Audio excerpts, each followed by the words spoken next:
ایک دفعہ حضرت نانوتوی رحمۃ اللہ علیہ بیٹھے تھے، تو اس دور میں ان کا ایک مرید آیا اور اس نے سونے کی اشرفیاں، اس زمانے میں گنی ہوتی تھی سونے کی، ہم نے بھی دیکھی ہے، پہلے مکے میں عام تھی، ریال چاندی کے ہوتے تھے، اور سونے کی ایک گنی جو تھی وہ 50 ریال، 60 ریال، 70 ریال، جیسے سونا چڑھ گیا مہنگی ہو گئی، سونا گر گیا سستی ہو گئی۔ تو اس نے بہت ساری وہ گنیاں جو تھیں وہ پیش کی۔ حضرت نے فرمایا کہ بھئی فقیر کو تو ضرورت ہی نہیں ہے،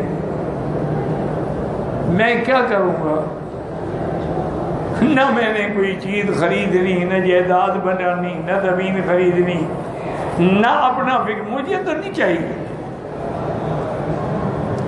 تو اس نے عرض کیا کہ حضرت میں بڑی تمنا سے حاضر ہوا ہوں اور پھر میں آپ کا مرید ہوں، بیعت ہوں آپ سے، آپ میرے اخلاص سے کیوں شک کر رہے ہیں؟ اگر آپ کو ضرورت نہیں ہے تو آپ اپنی نظر میں جس کو ضرورت مند سمجھیں اس کو دے دیں۔ فرمایا بھئی یہ کام تو تم بھی کر سکتے ہو، اچھی بات ہے کہ تم پیر کو نوکر بنانا چاہتے ہو، میں تمہارے لیے مستحق ڈھونڈتا پھر، خود ڈھونڈ لو۔ اب وہ چپ کر کے بیچارہ بیٹھ گیا۔ تو حضرت نانوتوی رحمۃ اللہ علیہ مسجد میں تشریف لے گئے، نماز پڑھی، نماز سے واپس آئے۔ تو اس دور میں ادب آداب بڑے ہوتے تھے، طلباء یا ساتھی جوتا سیدھا کر کے پھر رکھ دیتے تھے کہ پہننے میں تکلیف نہ ہو، لیکن چونکہ سنت یہ ہے کہ پہننے سے پہلے دوسری جوتیوں کو ایسے کھٹکا دیا کرے، ہو سکتا ہے اندر کوئی کیڑا مکوڑا بیٹھا ہو جو تمہیں ایذا پہنچائے۔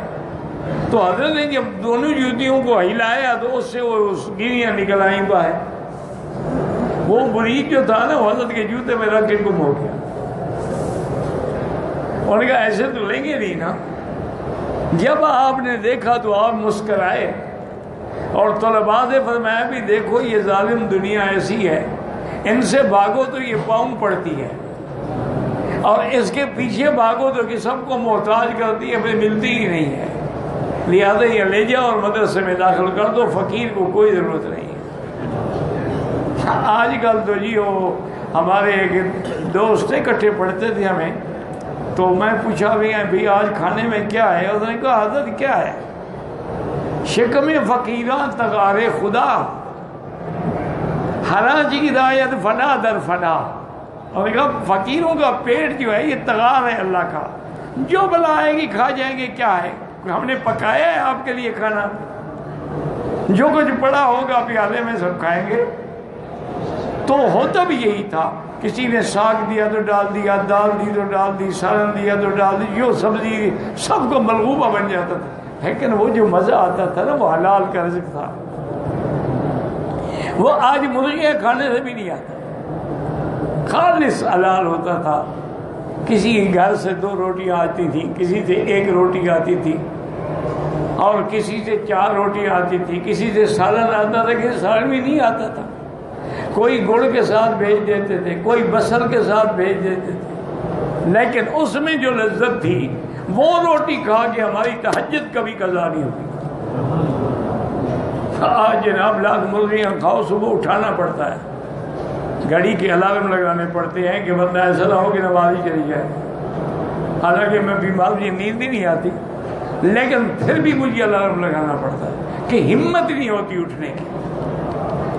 نواب صاحب کو بات سمجھ آ گئی، نواب ہوتے ہیں، حضرت کو بھیج دی، حضرت تھانہ بھون پہنچ گئے، دوسرے دن اپنے وزیر کو بھیجا، کہا کہ وہ جو ہدیے کے پیسے تھے نا وہ اس کو دوگنا کر دو، اور ساتھ کچھ جوڑے گھر کے لیے، ان کی بیگمات کے لیے، اور کچھ حضرت کے لیے وہ بھی لے جاؤ۔ اور جب حضرت اپنے گھر سے نکلے یا مسجد سے گھر جا، السلام علیکم کہیں، حضرت اب تو آپ کا کوئی شراف نفس یا تباہ نہیں تھا، آپ کو پتہ تو نہیں تھا کہ نواب صاحب بھیجیں گے، یہ اب قبول فرمائیں۔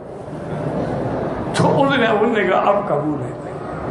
نواب بھی عقل مند تھے نا کہ مسئلہ سمجھ آ گیا، انہوں نے چیز بھی بھیج دی، لیکن حضرت نے سنت کو عمل سے، انہوں نے کہا ہاں بھائی اب چونکہ میرے دل میں خیال ہی نہیں تھا کہ تم آؤ گے ہدیہ لاؤ گے، اب میرے لیے ہدیہ قبول۔